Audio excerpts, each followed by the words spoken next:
Shaping up to be a pretty chilly weekend, so why not warm up with some chili?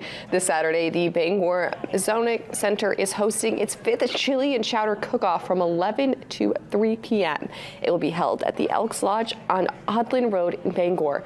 Admission is $5, and it supports the Recreation Fund at the Maine Veterans Home in Bangor.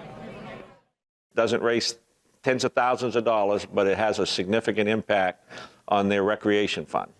Every Monday morning, a group of veterans from the 6th District will go up there to play cribbage. We'll take donuts up. They have the popcorn machine and just incidental expenses like that they don't have the funding for, and it makes quite a difference in veterans' lives. For those interested in entering the cook-off, there is no registration. Organizers welcome anyone to bring some chili or chowder to win some bragging rights.